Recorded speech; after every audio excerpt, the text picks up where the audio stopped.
কিছু মানুষ আছে যারা চাঁদ এনে দেওয়ার গল্প করে পুরো আকাশটাই কেড়ে নেয়।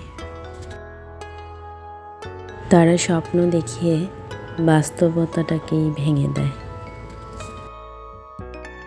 এমন মানুষ আমাদের প্রত্যেকের জীবনের কোনো না কোনো সময় উকে দেয়। তবে তাদেরকে পাত্তা না দিয়ে পিছনে ফেলে আমাদেরকে আমাদের স্বপ্ন পূরণের লক্ষ্যে এগিয়ে যেতে হবে। আসসালামু আলাইকুম। আশা করছি আল্লাহ তাআলার অশেষ রহমতে আপনারা সবাই অনেক ভালো আছেন। আলহামদুলিল্লাহ, আমিও অনেক ভালো আছি। তো আজকে সকালে নাস্তা শেষ করে আমি এখানে দুপুরের রান্না বসিয়ে দিয়েছি। তো আমি আগে ভাত রান্না করে নিয়েছি, তারপরে এখন তরকারি রান্না করব। আজকে হচ্ছে পাঙ্গাস মাছ, সাথে ফুলকপি, আলু আর পেঁপে দিয়ে ঝোল করব। তো এই জন্য আমি প্রথমে মাছগুলোকে ভেজে নিচ্ছি।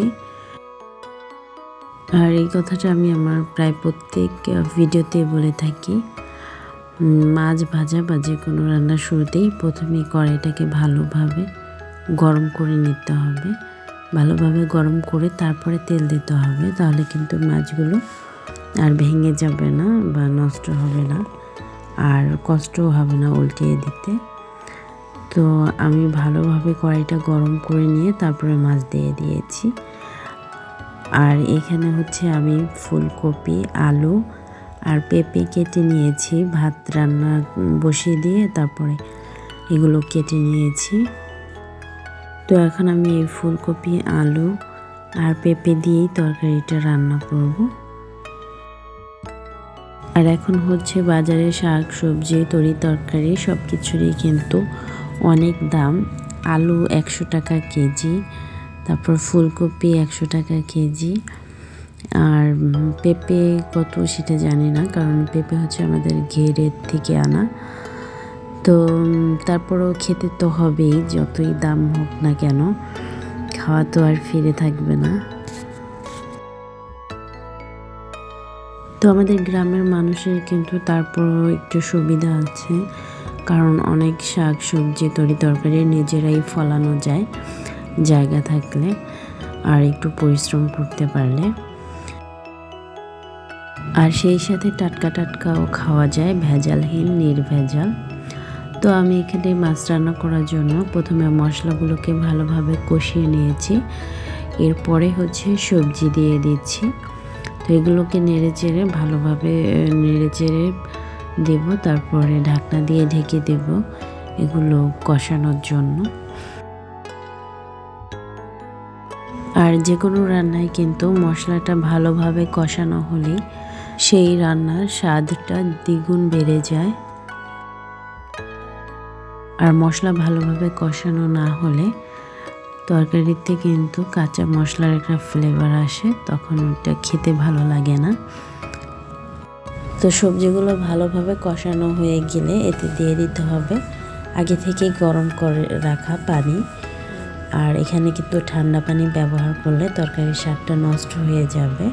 অবশ্যই গরম পানিটা ব্যবহার করতে হবে, আর সেটা হয়তো অনেকেই জানেন, আবার অনেকে নাও জানতে পারেন। যারা নতুন রাঁধুনি আছেন বা নতুন রান্না শিখছেন তাদেরকে বলছি।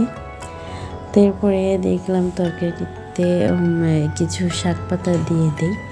এটা হচ্ছে আমাদের বাড়ির উঠানেই মোরগ ফুল গাছ। তো এই ফুলে গাছের যে শাক খাওয়া যায় সেটা আমি আগে জানতাম না, এই বছরই প্রথম জেনেছি।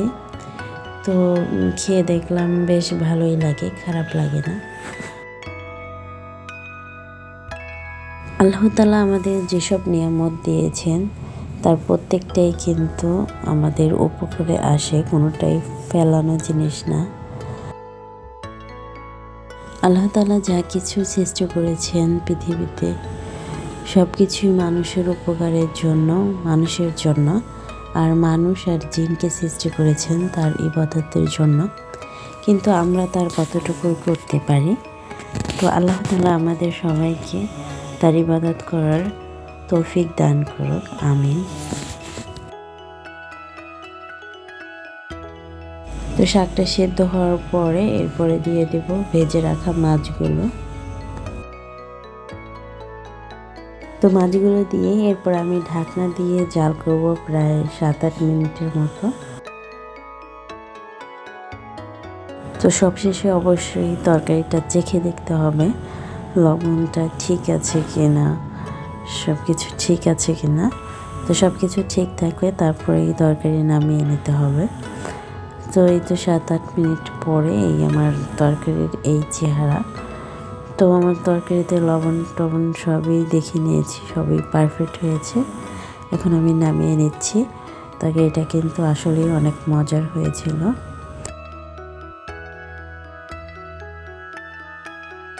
তো এখন আমি তরকারি বেড়ে নিচ্ছি। আর এরপর হচ্ছে আগের দিন ডাল সেদ্ধ করে রেখেছিলাম, সেই ডালটাই আমি বাগার দিয়ে নেব। তো আমার ভিডিওটি যদি আপনাদের ভালো লেগে থাকে তো প্লিজ আমার ভিডিওতে একটি লাইক দিয়ে চ্যানেলটি সাবস্ক্রাইব করে আমার পাশেই থাকবেন। আর যদি ভালো না লেগে থাকে তাহলে সেটাও আমাকে জানাতে পারেন কমেন্টের মাধ্যমে। তো সবাই অনেক ভালো থাকবেন, সুস্থ থাকবেন। আল্লাহ হাফেজ, আসসালামু আলাইকুম।